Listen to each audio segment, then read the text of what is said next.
Hi everybody, it's Alex and today I'm gonna review for you the brand new Yonex Ezone 100L. Let's go.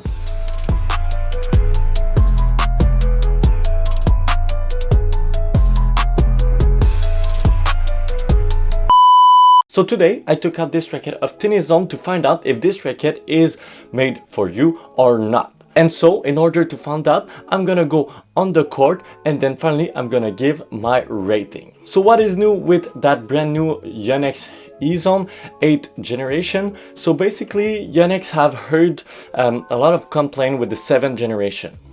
Yes, it was an incredibly good racket, but a lot of people complained that it was too stiff and too hard on the arm. So their goal was to create a racket that would be equally good in terms of performance, but that would be more sustainable in long terms for people's arm. So what they have changed, basically, they have widened the beam over here to help to have a bit more stability while reducing the RA. So the RA is basically how stiff the racket is. So the stiffer it gets, the higher it gets. So let's say 72 is really stiff and 59 is pretty low. So this racket is actually pretty low in terms of RA. So let's see how it plays. So in terms of specs, this is a 100 square inch head size racket with a 16 by 19 string pattern, and the unstrung weight is 285 grams. The string in there is Yonex Polytour Rev at 54 in the mains and Yonex Rexis Comfort in the cross at 52 pounds. Let's go on the court.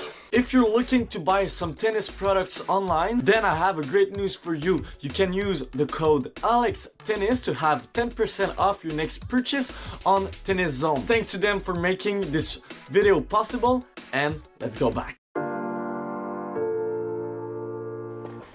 On the court with the new Yonex Ezone 100L 8th generation, the first thing that I felt with this one was how easy it was compared to the 7th generation.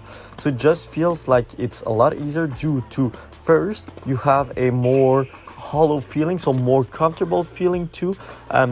Although it doesn't feel as stable, I feel like the wider beam at the top really helps to compensate from that lack of stability. But yeah, in general, I feel like it's more the case with the lighter version of the Ezone. It really feels hollow compared to the 7th generation. The other thing was the fact that, yes, it was easy to produce some power, but you were lacking a bit of feel or connection to the ball. But it resulted in a heavy ball from the baseline, and in general, if you're getting adapted to the feel, then it will be a lot easier for you to do that kind of feel shot like drop shot and all that stuff. But from the get-go, it's a lot tougher, and for the amount of time that I've played with this racket for the review, it wasn't enough for me to build some confidence with the racket. But I can tell you that if you're getting used to that racket, then it will be possible for you to do those kind of shots, but you gotta be adapted to that type of racket because the comfort is not like, let's say, a Blade or a Dunlop CX. It's really different because, like I said, it feels hollow, feels comfortable, but yeah, it really stands out at the serve because you can really hit some heavy serve. It's okay in terms of second serve, but definitely not a stands out. So I just felt like this racket was really good, but my review is going to be divided in two different parts.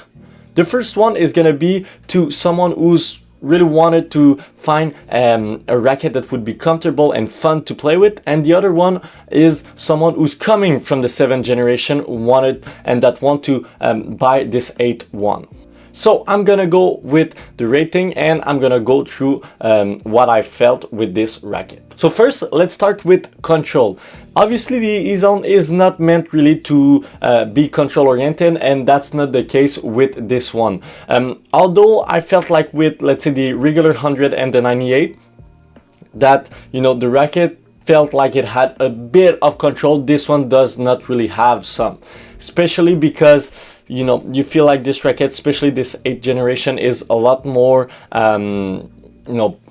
powerful, but I would say it's more due to that wider beam over here, and we're gonna talk about how it feels on the court. But basically the new feel makes it more powerful. Is it actually really more powerful? I don't think so, but because you have less feel, less connection to the ball, then you feel like the racket is more powerful, but it's actually not really that much powerful compared to the 7th generation.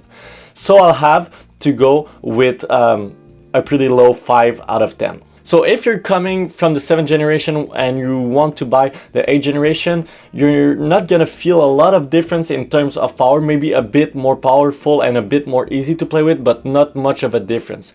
If you wanna have an easy racket and you wanna grind from the baseline, just having some fun, or you're a junior player transitioning to a heavier racket, that could be definitely a great racket to find some pace with. In terms of power, I'll have to go with 8.5 out of 10 for all the reasons that I've mentioned earlier. And now in terms of feel, that's where it's really different. So compared to the 7th generation, this one feels a lot easier. You know that the Ezone is called the Ezone because it's the easy one, and I feel like this racket is definitely the one that represents the most the name of the Ezone. It's just easy. You don't have to really think about the racket when you're playing with it, because basically it's powerful, it's fun to play with, it's not you don't feel like there's restriction playing with it. The only restriction is that if you're used to play with a more control oriented racket, then you will feel some, but it's basically just easy. So yeah, no problem at all to hit with this racket.